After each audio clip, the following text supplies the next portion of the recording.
In this session, we shall study another very grave misconception which is generally found regarding Islam and women. It is generally thought by certain people that marrying more than one wife is a physical requirement of a person, and that the Almighty actually encourages a Muslim to marry more than one. Now, this is a very grave misconception, and if this had been so, if marrying more than one wife would have been the physical requirement of a person, then first of all, the Almighty should have created 4 wives for Adam, which we know he did not.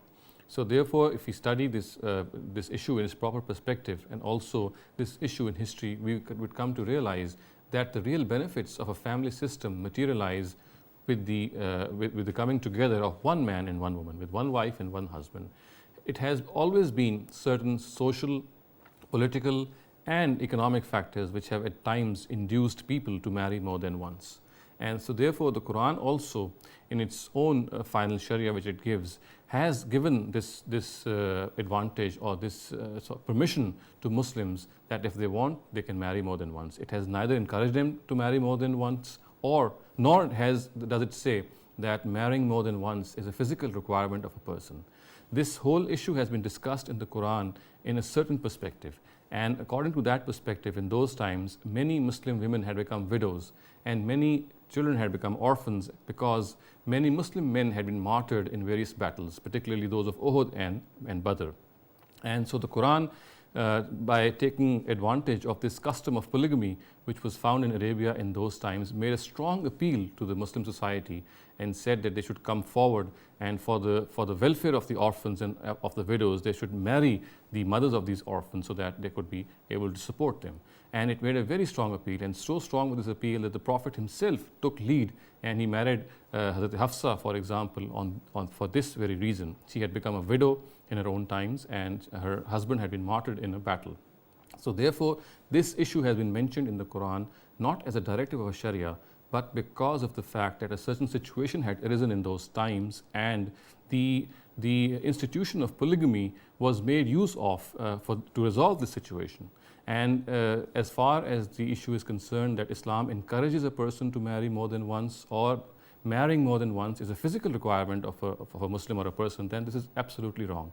What can be said is that Islam does not prohibit marrying more than once, and of course this could be because of various reasons which could arise in a society, and which, because of these particular reasons, this permission has been left open.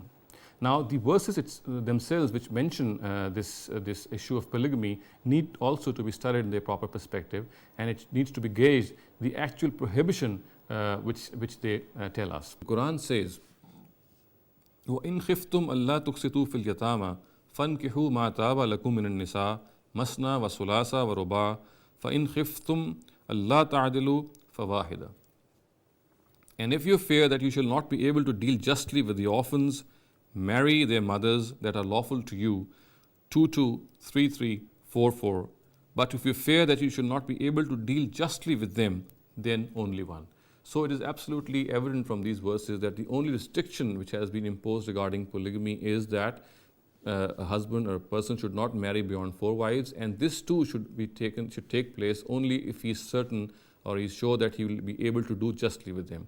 So it is absolutely erroneous to believe, as I said in the beginning, that the conclusion which is drawn by certain people that perhaps it is the essential physical requirement of a man that he needs 4 wives, or that it is encouraged by the Quran at all that a person should marry 4 wives.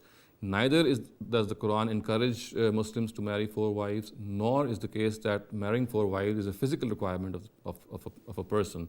The only thing which can be said after discussion and after reading these verses and this background is that the Quran has not imposed any prohibition on marrying more than once. The prohibition it has imposed I have just read out, and they are mentioned in this verse.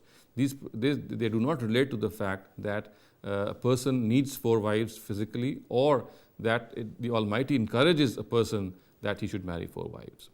أقول قولي هذا واستغفر الله لي ولكم ولسائر المسلمين والمسلمات.